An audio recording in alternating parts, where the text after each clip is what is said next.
La leyenda de Robin Hood relata las aventuras de un famoso bandido que vivió en la época medieval y se dedicaba a robar a los ricos para ayudar a los pobres. Sus enemigos, el sheriff de Nottingham y el rey Juan, son usualmente representados como despiadados, corruptos y codiciosos, algo usual en las historias infantiles o de fantasía. Sin embargo, si bien Robin Hood es un personaje ficticio, el rey Juan I de Inglaterra es un personaje histórico real.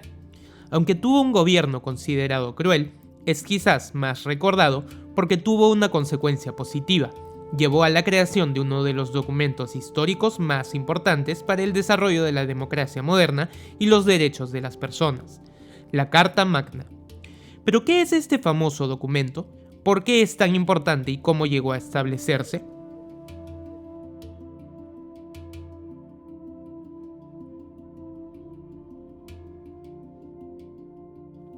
Para entender la importancia de la Carta Magna, debemos partir por cómo fue el reinado de Juan I.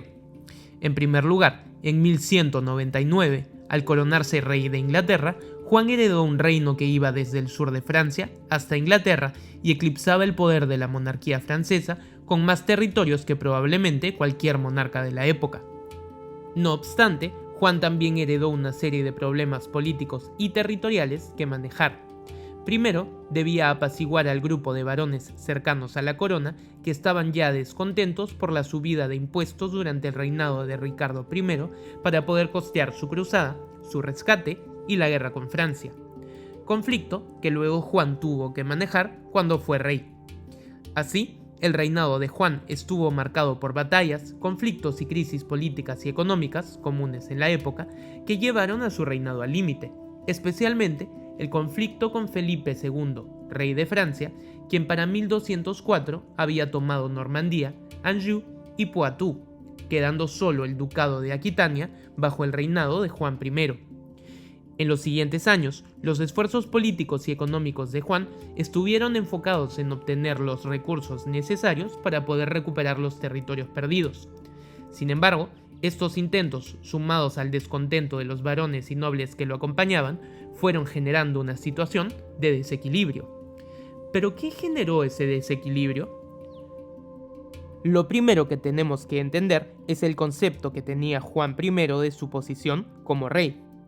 Juan fue parte de la dinastía angevina, nombre que se le da al reinado que parte desde Enrique II hacia otros 13 sucesores, aunque algunos historiadores solo consideran a Enrique II, Ricardo I y Juan I como los pertenecientes a esa sucesión. Según el historiador Ralph V. Turner, durante ese periodo se desarrolló un concepto de rey similar al de un emperador romano, pero además se consideraba al rey por encima de la ley cuando fuese necesario para proteger el bien común. Es decir, Juan I era un monarca que se consideraba por encima de la ley, pues había sido designado por Dios para proteger a su reino. Incluso, en una carta de Ricardo I, su antecesor, se puede ver el empleo de términos como necesidad del Estado y el bienestar de todos como justificadores o motivadores de sus decisiones. El poder del rey emanaba entonces no de una relación feudal de protección y tierras a cambio de producción y servicio, sino de un poder divino. Esto quizás explica los mecanismos de Juan para acumular dinero y sus posturas políticas que lo llevaron a más conflictos. Tras haber perdido Normandía, Juan I necesitaba acumular más dinero, primero porque esos territorios eran una fuente de ingreso perdida, y segundo, para poder emprender campañas militares y recuperar esos territorios. Para ello, una de las medidas era obtener cobros de su reino como pudiese, pero al haberse reducido el reino por la pérdida de territorios, esto implicaba más presión sobre menos personas. Uno de los mecanismos de cobro era el escutaje, un cobro que se hacía a las personas que quisieran evitar el servicio militar. El problema con esto fue que el rey hacía estos cobros incluso cuando no había campañas militares de por medio. Otro de los cobros fue a las viudas, quienes debían pagar por el derecho a mantenerse solteras o casarse con quien quisieran. Luego, para complicar aún más su relación con los varones, les impuso mayores impuestos, entre ellos el impuesto a la herencia, que muchas veces no podían pagar, lo que luego implicaba que Juan I decomisara sus tierras. En 1206, tras un conflicto con el Papa Inocencio III, el Papa excomulgó a Juan y prohibió todos los servicios de la Iglesia en la región, como misas, bautismos y más. Como afirma Dan Jones, historiador británico de la Universidad de Cambridge, entonces el monarca inglés empezó a confiscar todas las riquezas y propiedades de la Iglesia. Aunque en 1213 se restableció la relación con la Iglesia y el Papa, los esfuerzos de Juan I rindieron frutos y le permitieron generar dinero para intentar, en 1214, invadir Francia con un gran ejército y aliados, pero fueron derrotados y tuvo que volver, entonces, a Inglaterra. Tras regresar, estalló una rebelión liderada por varones ingleses, quienes tomaron Londres y dejaron fuera a Juan. Esto lo obligó a negociar una paz con sus varones en el 1215. La Carta Magna fue el fruto de esta negociación, una serie de promesas del rey que buscaban limitar el poder que tenía sobre sus súbditos y protegerlos de subidas arbitrarias de impuestos, proteger su propiedad, entre otras cosas. Como afirma Sidney Painter, profesor de Historia Medieval de la Universidad de Johns Hopkins, la idea más importante de este documento fue la de liber homo u hombre libre. Ningún hombre libre puede ser apresado, encarcelado, desposeído, proscrito o exiliado de ninguna manera, excepto mediante un juicio legítimo de sus pares o por la ley del país. Una clara referencia a la presunción de inocencia y al debido proceso.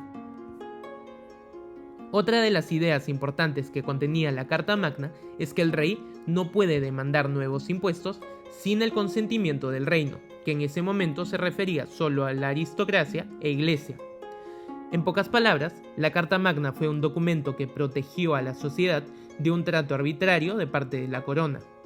Este tratado de paz, no obstante, inicialmente fue un fracaso y el conflicto llevó a la Primera Guerra de los Varones, en la que los varones invitaron al príncipe de Francia, Luis VIII, el León, a que fuera su nuevo monarca, quien llegó con su ejército en marzo de 1216, e Inglaterra se convirtió pronto en un gran campo de batalla. Juan I murió ese mismo año en octubre, tras contraer disentería, y dejó a su hijo Enrique III de 9 años como rey de Inglaterra.